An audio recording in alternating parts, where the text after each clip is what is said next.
E que a gente vê o gráfico, né? Esse aqui é o gráfico de uma função logarítmica. A gente vai observar que sobre o eixo x tem três regiões diferentes, né? Três regiões ou intervalos diferentes. Três regiões diferentes. Aqui no intervalo menos infinito a zero, quer dizer, dos números negativos até o zero, a função não está definida, beleza?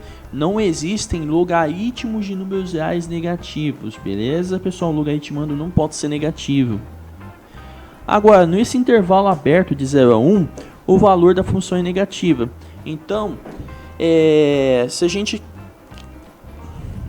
Então, para você... Tá aquela história, pessoal.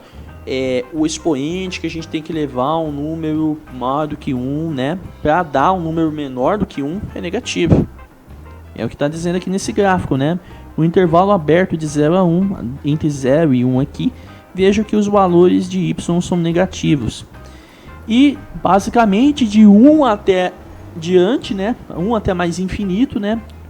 Números positivos e maiores do que 1, o valor da função logarítmica é positiva.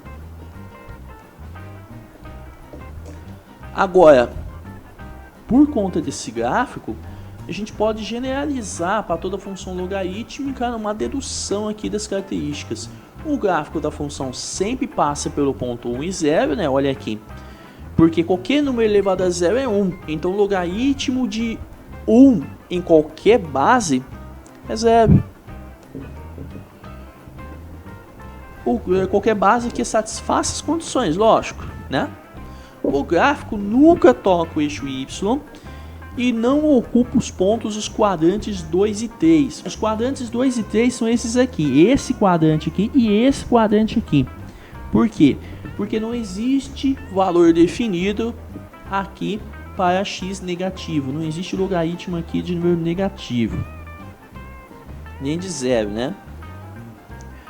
A função é contínua, o seu domínio é os reais, tem o mais aqui o asterisco, isso quer dizer que são todos os números reais positivos.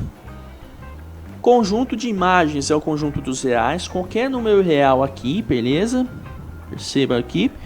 E o logaritmo de 1 na base B é sempre 0, qualquer base que seja, beleza? Porque a base está satisfazendo as condições da função logarítmica para que ela seja definida. Aí vamos construir o gráfico, né? Vamos ver o decrescimento logarítmico aqui, né? Se a base for maior do que 1, a função logarítmica é crescente. f de x, log de x na base b é crescente. Aqui, pegamos aqui com uma função desse naipe aqui. Log de x na base 2. A base é 2, maior do que 1, então f é crescente. Igual lá a função exponencial. Agora, se a base estiver entre 0 e 1, a função é decrescente. E esse exemplo aqui, log de x na base meio. Olha só, a função decrescente. O decrescimento é logarítmico, né? A base é meio, entre 0 e 1, função decrescente, beleza? Agora vamos ver se a função é crescente ou decrescente e vamos determinar o domínio dela. Vamos ver. Saca, pessoal, que a base é 5 maior do que 1, então a função é crescente, já de cara, né? Existe, beleza? Existe logaritmo de b na base A, se e somente se o A e o B forem positivos e o A for diferente de 1. Como a base A é igual a 5, então a existência... a condição de existência é satisfeita com relação à base. Será que o logaritmando também satisfaz essa condição? Olha só. Vamos ver. O logaritmando tem que ser positivo. Esse aqui é o b, logaritmando aqui da função. Ele tem que ser positivo. Então, para que ele seja positivo, então 3x menos 6 tem que ser maior do que 0. Soma 6 aos dois lados, 3x maior que 6, divide 3 os dois lados, divide por 3, né? Então x vai ser maior que 2. Então, para todo valor real maior do que 2, o b é positivo. Então, para todo valor x, para todo valor de x maior, que seja maior do que 2, a função logarítmica aqui existe, né? Então, o domínio é justamente o conjunto formado por esses valores aqui, reais maiores do que 2. Agora, existe aqui uma relação entre a função logarítmica e a função exponencial, como já havia antecipado. A função é bijetora, né? Por que a função é bijetora? Porque ela é injetora e sobrejetora. O que é injetora? Porque todo elemento possui sua imagem. Elementos distintos têm imagens distintas, né? Todo o valores distintos de x possuem valores distintos de y. Quer dizer que se eu pegar um x1 e um x2 diferentes, isso quer dizer que y1 e y2 são diferentes. Ou ainda, para que y1 e y2 sejam iguais, x1 tem que ser igual a x2. E por que ela é sobrejetora? Porque o conjunto imagem coincide com seu contradomínio, né? Quer dizer que para todo valor lá na imagem, sempre vai ter um cara no contradomínio cuja imagem é ele. Para todo y vai ter o seu x lá no contradomínio, beleza? Assim sendo, né, a função exponencial é bijetora, e se ela é bijetora, admite uma função inversa, beleza? Então, basicamente, uma função bijetora é uma função onde todo mundo no contradomínio, assim, toda pessoa num contradomínio, vamos chamar pessoas, vamos falar de pessoas em vez de falar de números, né, de elementos. É como pegar toda pessoa numa cidade tem um único amigo na outra cidade, de modo que duas pessoas não tenham o mesmo amigo na outra cidade. Não sei se deu para entender isso, mas é uma analogia bem legal. Entenderam? Deixa aqui nos comentários. Fala se vocês gostaram ou não. Agora vamos calcular a função inversa. Se a gente sabe que a função exponencial é bijetora, porque ela é injetora e sobrejetora, então a gente sabe que ela tem uma função inversa. Se a gente sabe que uma função tem uma função inversa, vamos calcular. Agora, vamos supor que f de x é y, que é igual a elevado a x. Vamos trocar x por y. Dá para fazer essa troca depois do cálculo, ou dá para fazer antes do cálculo, como estamos fazendo aqui. Então, trocando x por y, x igual a elevado a y.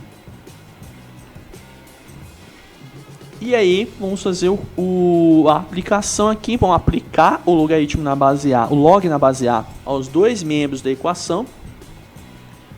Vamos ter no lado esquerdo o log de x na base A. E aqui vamos ter no lado direito o log de A elevado a y na base A.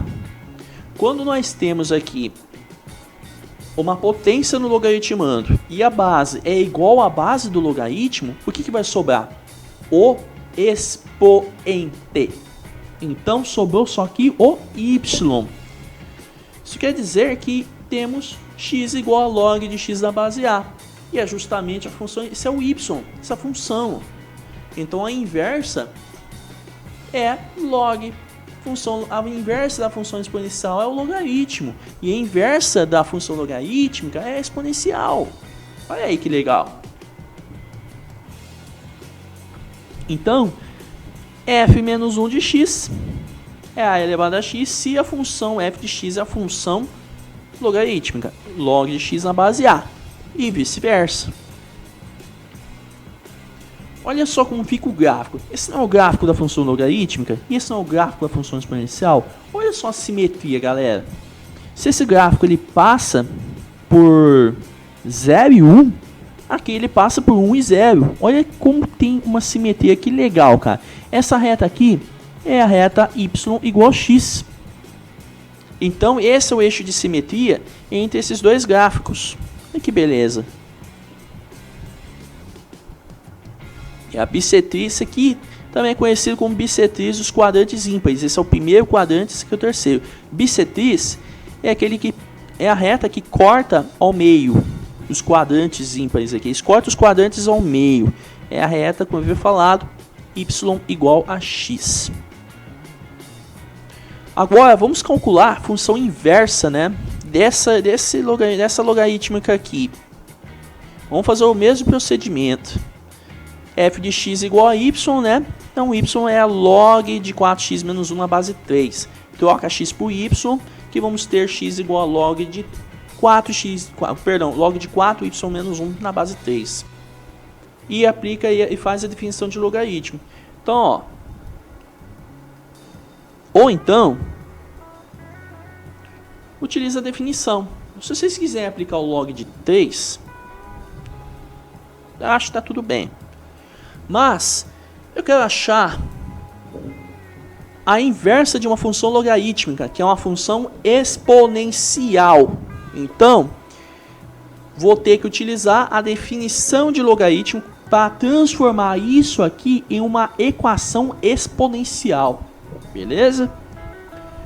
Se então o logaritmo de 4y menos 1 na base 3 é x, então o expoente que eu tenho que levar o 3 para chegar lá no 4y menos 1 é x. Então 3 elevado a x igual a 4y menos 1. O expoente é o logaritmo é o expoente. Então vamos utilizar a definição.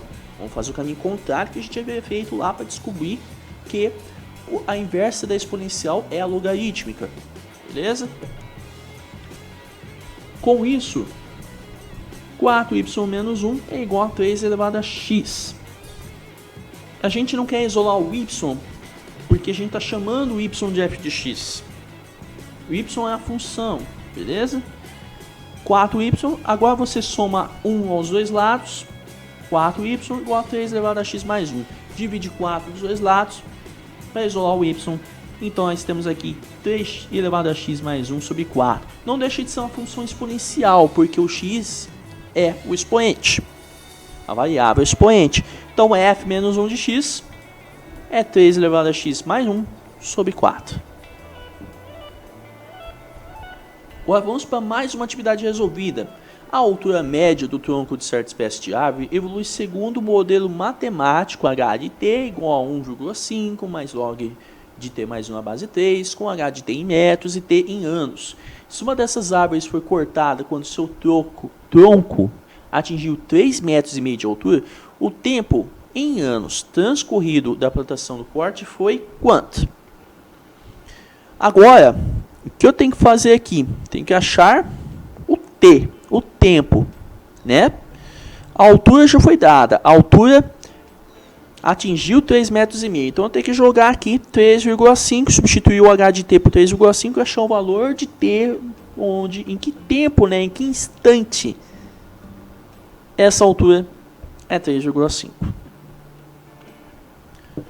Então aqui vamos ter 3,5 igual a 1,5 mais log de t mais 1 na base 3. Subtrai 1,5 aos dois lados para isolar o logaritmo aqui.